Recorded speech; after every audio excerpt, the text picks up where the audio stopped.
Hey, it's Chris. Let's do this. News, roundup, hotness, crowdfunding, everything in between. But we're starting off again with a hot topic. Entitlement. Entitlement. In combination with the previously mentioned price gouging, right? Price gouging. Price freaking gouging. How do you feel about that? We talked about it. I talked about it twice already. Now, I'm going to hit this for, again, hard in a row because you got to call it out, right? Got to call a spade a spade. You know what? There is the upcoming Captain's Chair, Star Trek Captain's Chair from WizKids, right? This is going to be a better iteration of the Imperium deck building solo 1 to 2 player situation, right? And just like with the conventions, they did the whole promo thing. Yeah, they did. Oh, look, promo captain available. I have 12 of these, not one. Right? We saw 6 of the Gen Con Star Wars Unlimited because sometimes with those, if you just play test, you get a copy of like 12 freaking copies of this. 12. And you're saying, well, Chris, they're only selling them for $10 each. They got them, which means it screwed other people potentially out of not getting them. That's my problem with this. And then you also have the subsequent problem as well with this, right? Let's blow this comment section up because talking of the same game, I see this all the time on Board Game Geek. There is a whole section of people that feel the need to put their opinion out there unnecessarily, but just off of super superficial crap. And it's BS that we need to call out, right? You're rating a game here. Okay. It's a 5 out of 10 because they don't have my favorite captain in the game. They don't have my favorite character in the game. I'm going to rate it a 5 out of 10. And they kind of mitigate that comment, right? And they say, well, okay, we'll kind of put both in there. Oh, okay, that's one thing. Now this, on the other hand, just blatantly a 2. A 2, because they don't have my... And also, I see those comments, and I wish I had one saved right now. But you know what I'm talking about. I've seen it across the board, especially with upcoming stuff. A designer rates their own game, right? Okay, it's a designer. They're biased. That's okay. Again, you talk about bias all the time on my channel. I am biased towards cooperative games. See Leviathan Wild. See the upcoming Defenders of the Wild. Keep the Heroes Out upcoming Bosses expansion. 2 of which I am going to be talking about in the very near future. 1 of which I just talked about. I love things like that. And I love 2-player head-to duelers. So, you go in and you go, okay, Chris is biased towards this, right? Again, you know your biases. If a publisher, no, let's take this back for a second. If a designer is not that proud of their design in the first place, shouldn't that be a warning sign to you? So instead of taking that as a red flag, like, oh my gosh, the designer believes in his work, they're going and rating it a 1 because they actually rate it themselves. Because again, one of the biggest things I get so fed up about on this channel is lack of opinion sometimes, right? It just ties into the whole preview content system that is going on as a whole. I'll tie that into this graphic here from the analysis of major club soccer, football, teams around the world right now. 55% of them are from sports gambling websites. You heard me talk last week about the World Series of Board Gaming and how I feel about that. Well, guess what? This is horrible too. And that's where I'm going with this, though. And the tie-in there is, if you made the argument to me right now that 55% of the content on a regular upcoming game was preview content, I wouldn't argue with you. You could make the argument it could be a little bit higher, a little bit lower, depending on where it is. On the crowdfunding campaign pages themselves, I'd make the argument that nowadays it's probably more than 55%. Actually, you know what? I'll take that back because, just doing the roundup yesterday, it was a mix. Some of the smaller ones had some paid preview content too. So, you see a little bit across the board. So it's a little bit of a split mix there, regardless, I guess, of what size channel or now even project you are in the first place. Which begs the question, right? Like, this is the eternal question. Are you better off buying and getting generic, this is a fun game, this seems like this could be fun for my blank, this is going to be fun forever, this is going to whatever, right? Generically, from a large channel, or finding someone niche that has biases towards it in the first place. Or to be frank with you, biases against it. Because if you can win someone like me over with a worker placement game, if you can win someone like me over with an area control game who doesn't typically like that game or enjoy it or endorse it a ton in the first place, isn't that a better indictment of your product? Because, you know, again, right, if you love Blood Rage and I'm trying to sell you on Blood Rage and you want to like Blood Rage, well, you know, you're gonna be hearing it just one side of things. If I'm not akin to that sort of thing and then I play it and I love it, isn't that more of a testament of what this game could actually be for you? The people who should like it do like it. Ooh, shocker. The people who shouldn't like it, though, like it too. That is the mark of a lot of good games. That is the mark of a wider game in the first place. See Wingspan if you need proof in that pudding, right? Then, speaking of that entitlement thing, right? I've seen now 2 or 3 of these pop up. I edited it out, but you can just tell, right? It's the general, why don't I have my stuff from crowdfunding, right? And this one in particular, again, in case you can't tell by the comment, it's from the Dice Throne Facebook group. And I commented during their campaign. These people jumping out of the woodwork. There was one a week or 2 ago as well that I didn't get a picture of that was basically like, well, it's because of that Deadpool miniature. People didn't want the one they offered. They offered a choice. You took them on their choice and now you screwed us all. You screwed us all. No, get over yourself. I'm sorry you don't have your deluxe, extra special content that regular backers aren't going to get, and that regular backers may not even have access to whatsoever down the line or for a significant price creep, and you can go play the other 300 games in your collection. You are not missing out. You are not entitled to getting this because they tried to get it to you at a certain time frame. I'm sorry it didn't come in the time frame. I'm sorry you don't like loaning money away for a, unknown period of time. I warn about that all the time. It's a loan. You're not going to get it back when you want it. You can't just withdraw it and take it back whenever you so choose. You don't get to pick. I'm sorry. That's the risk of crowdfunding. If you don't like it, get the heck out. Right? There you go. That's what's on my mind. Oh, by the way, spoilers here at the beginning, in case you didn't see it sitting behind me, right? I talked about this a couple weeks ago. None of you tuned into that part. Well, a couple of you people. 375.5, right? This is what's sitting next to me. Boom, shaka, laka. In case you can't tell, Wiz War expansions. Brand new sealed copies. Bestial Forces?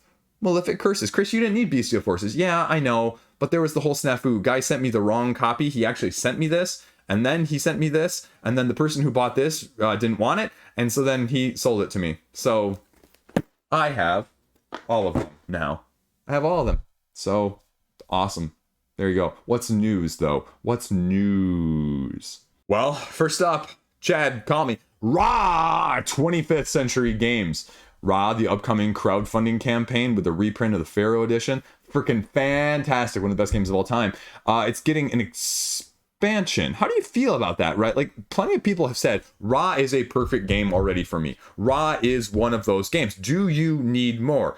Docks. This is Traders expansion. Docks to bring goods, communications, and trades along the way, along the river. 1 value small crates, 5 value large crates, 25 trader tiles, 5 dock boards, and 10 value scoring tablets. Expansions are hit or miss. I am going to be interested, though, because if you deluxify just like the other one, it's going to be a hard thing to say pass on. As much as I love. So expanding your dynasty through trade on the Nile. Ooh, boy. The other one that just got announced, Stonemeier's next upcoming, well, somewhere between this and that other one that they threw out there some late 2025. This one before the end of the year, Stamp Swap. I mean, thematically, it does absolutely nothing for me, but it gives me more of an Acropolis vibe as you draft, cut, and choose a growing collection of tiles, i.e. your stamps, and make the patterns and simultaneously gather them and, do 3 rounds to, open draft, I cut, you choose tile placement. So does that sound good to you? I mean, you get a bunch of tiles along with some bonus ones. You put them into 2 groups. You select one group from another player and keep a group of yours that isn't selected. So maybe Acropolis meets Isle of Skye in that sense. I don't know. I mean, it's going to be light, it's going to be portable, it's going to be easy to play. The low overhead is going to be intriguing. It gives Between Two Cities vibes, only a little bit easier and a little bit more straightforward in that same sense.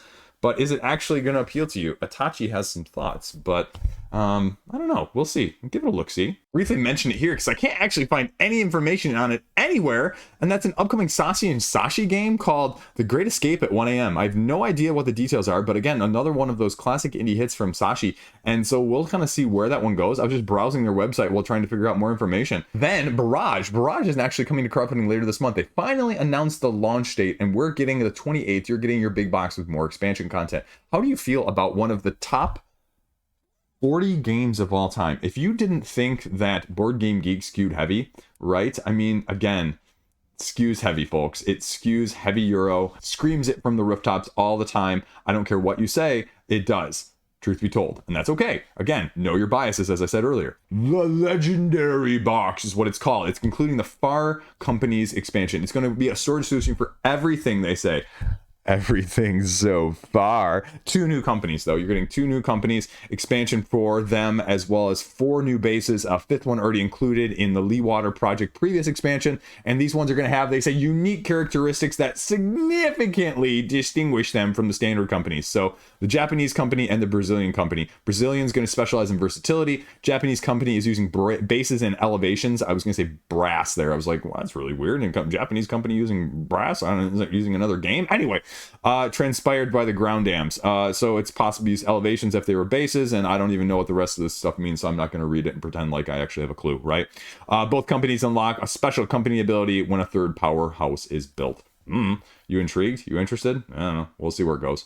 It's not my ilk, but boy, howdy is it going to raise a bunch of money when they launch it. So Cranio Creations, the real question is going to be like some of the other previous crowdfunding campaigns. Are they going to offer some of their other exclusives through their other product lines as well in the campaign, i.e. the Pledge Manager edition? Now, one of the other interesting updates I got from a crowdfunding side of things was from Ulisses Spiele. You're probably not familiar with Ulisses Spiele, but they've got one of their main games, the Aventuria Adventure card game system, which again is the top 3,000 of the overall rankings. It's actually 60th customizable, so take that for what you will. So relatively good pedigree from a card, driven sort of Pathfinder-esque game. And they've got sort of the fantasy thing, they've got sort of the mini dungeon crawl, the upgradable, insert all your adjectives here style of things. But you also may know that they took over the Myth Disaster Fiasco and finishing the fulfillment for that ongoing. They announced the upcoming Aventuria Game, but it's on the Board Game Geek description now as sort of a combination of 3 things. The Chalices of Power campaign box, and they, again, giving this a slightly different spin. It almost appears to be completely separate from what I can tell than the previous card system, because this is a cooperative adventure card game, 1 to 6 players, 1 of 12 heroes, 7 magic chalices against monsters, villains, and demons. 10 adventures, 20 acts. Okay, so no, it's probably the same thing. 60 hours of gameplay. So that is going to be the base. And then there's a couple expansions to go along with it. The Curse of the Desert and the Summoner of Elements. Summoner of Elements just giving you more heroes to summon with mighty elementals and side quests. And then the Curse of the Desert to give you a solo adventure side of things set in the Tales of 1001 Arabian Nights, if you will. Again, they've really done a pretty standout job with the Myth fulfillment as again, utter train wreck that was. And that's kind of why I'm going to give this one a look-see. Again, probably not going to get it, but I'm willing to give it a look-see if you're willing to bail out people in that sense. Speaking of getting bailed out, did you know this is where I was going? Oh, yeah, he's talking about ONIMARU. Oni-freaking-Maru update, right? ONIMARU, right? Okay, this is crazy, right? Crazy, in case you're not tuning in or in case you're not familiar with this, right? This is like a 19 game on crowdfunding, if I'm remembering this correctly. I mean, usually I include how many days it's been since it's successfully funded, and I throw that data in there. It's probably upwards of like 1,500 at this point. But again, the crazy balls thing was that they actually ended up fulfilling things. They actually said they were getting production done. They had some updates to prove it with pictures. And then June 2, they said, hey guys, look at this. Production frickin' completion. Below are pictures and videos they took during this.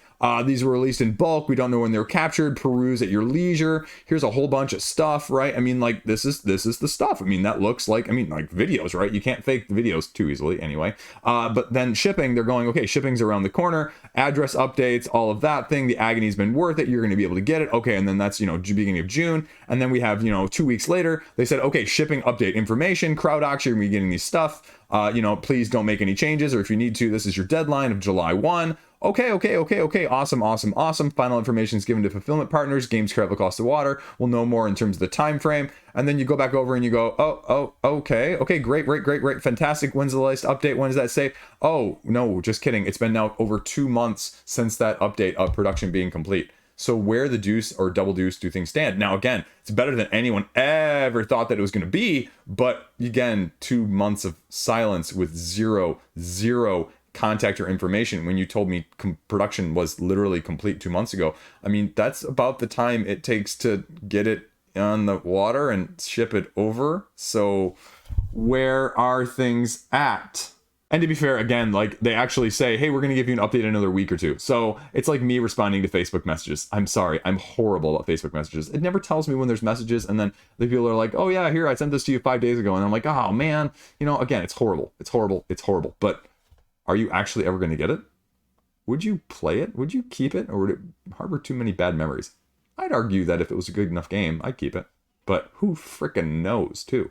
Then we also have a special from Level 99 Games. In case you missed it, they sent out an email, and I heard about it a couple weeks ago as well. 99 Heroes is what they're calling it, and it's actually being included if you order anything from their web shop right now as like a free little add-on. And essentially what it is, it's sort of like a Marvel Snap, sort of a lane battler, if you will, because essentially these sets come with like 6 cards, and you need 3 on 3. So ideally, again, you kind of need more than one to get your full mix and match, but the concept of it is relatively simple and straightforward. Each of these cards has 3 abilities on them, and you have them set out in front of you. Then you grab your regular set of cards, your deck of cards, and you shuffle it up and you draw a certain number of cards in your hand. And you play one of them a la your Battleline medieval Knizia old style game, right? And you lay one of them on one of the 3 cards. Each of them, by the end of the game, will end up with a 3-card sort of tableau in front of them. And each of these characters has a couple abilities on them that are either determined by rank, i.e. number,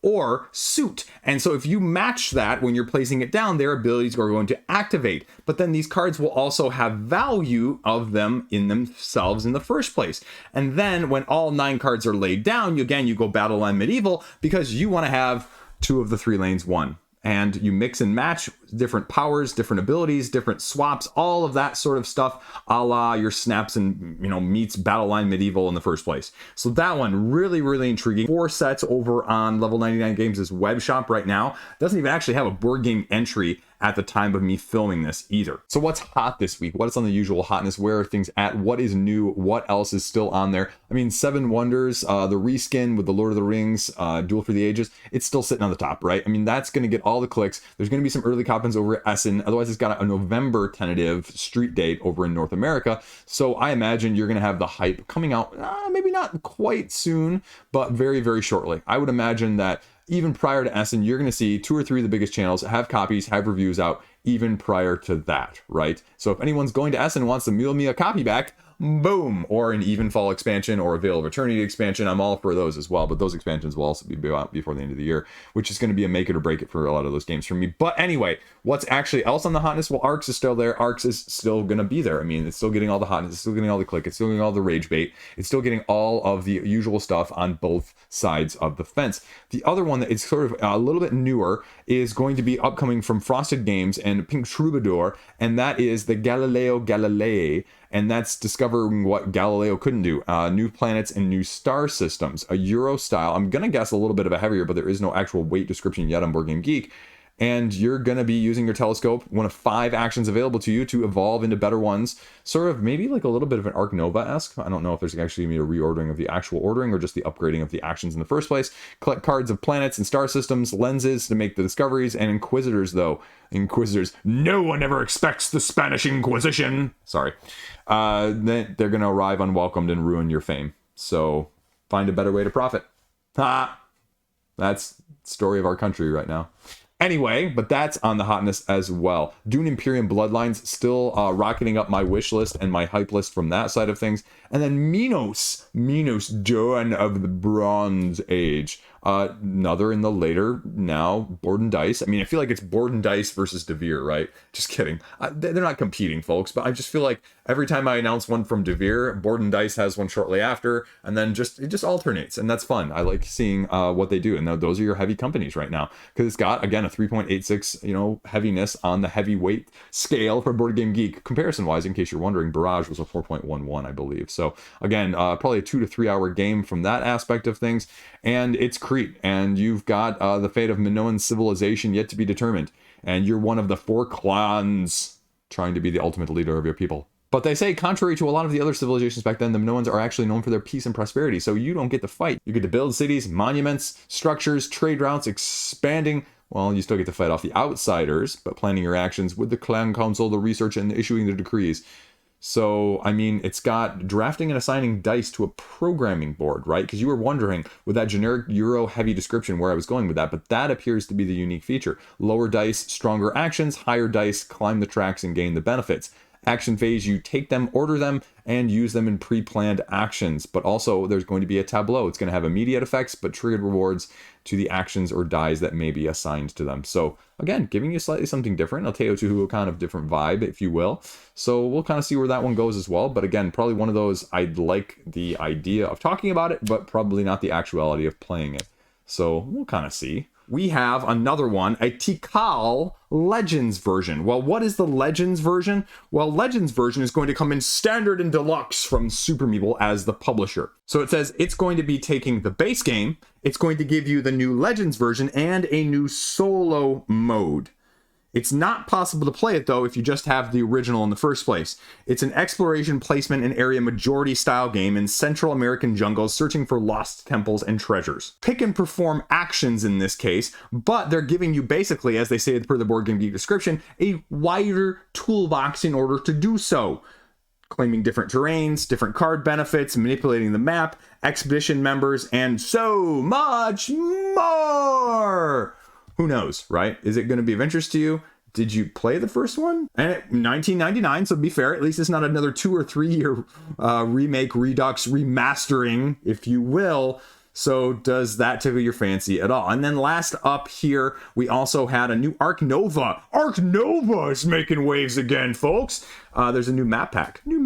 5 new zoo design arrangements in a map pack.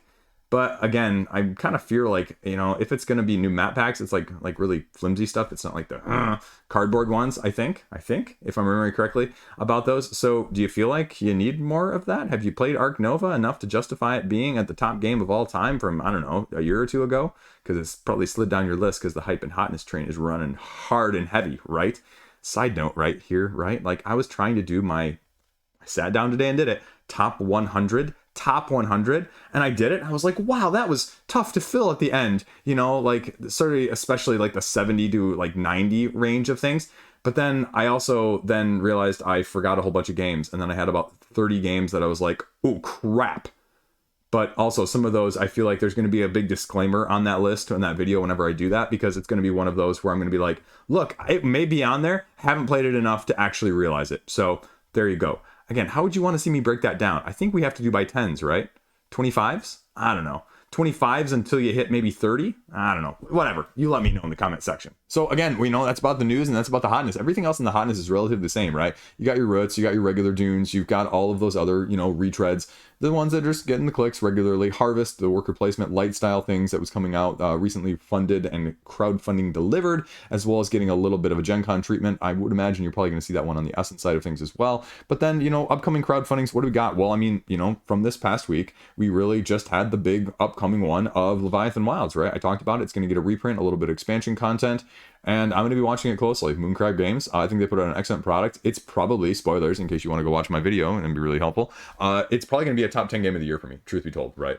I just played another top 10 game of the year for me very well earlier this afternoon, and I just got another one in the mail earlier this week that may also be on that list. So if you watched my video as well from earlier in the week that I said these are the top 10 things I played so far this year, 3 of these ones from this past week may bump out 3 of the ones on that list, and there may be 1 or 2 even from August earlier in the month or even late July that that may bump out another one or two. I mean, like this last 2 months has been absolutely tremendous, and I've got 2 or 3 other games like Marvel Multiverse and Cthulhu Death May Die Season 3 coming as well as a backer, so those might bump things out further. Like I could see like 7 of the 10 games, possibly even as many as that, or maybe even 8, being completely different than what it was in the first half of the year. And that's how strong the second half of the year is as a whole. Not to mention those other expansions for Evenfall or Veil of Eternity that I mentioned, or the Seven Wonders Duel, Reskin, Lord of the Rings. Like all of those are falling out there as well.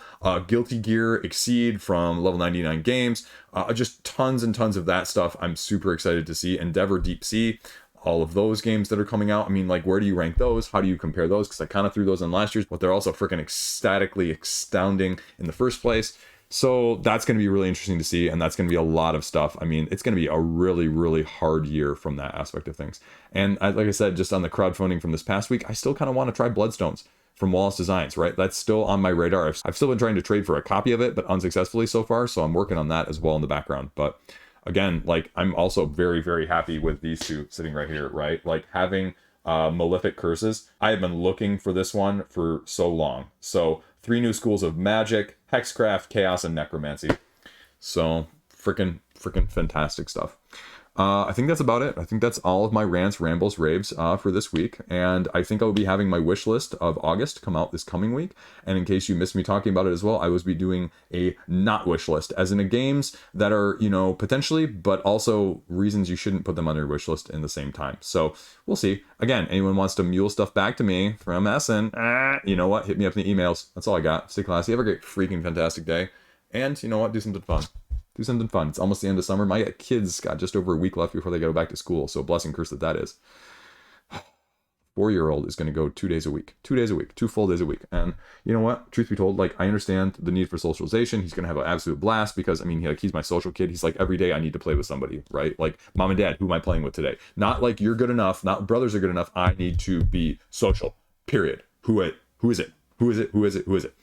But you know what? Like, I look at it also from the flip side of things, right? Like, kid, you're going to spend the next essentially dozen years of your life going 5 days a week, and then you're going to have maybe some college, maybe some trade school, whatever, right? And then you're going to work 5 days a week, 40 hours a week for the next 40 years. So if I can hold that off just a little bit, right? I want to. By the way, 32-hour work week. I stand by that. I think we should have a 4-day work week in this country. Take that for what you will. Anyway, have a great freaking fantastic day. Thanks for watching. Thanks for tuning in. If you somehow made this far and want to subscribe and you haven't subscribed and you like what I'm putting out, well, I'm trying. I'm a guy who just loves freaking talking about board games and talking to you about them in the first place. So hopefully this is entertaining and slightly amusing. If not anything more else than you laughing at me and just having a good time and listening to it in the background as I talk fast. So, right, 473.2 in the comment section, if you made it that far. Stay classy. Have a great freaking day.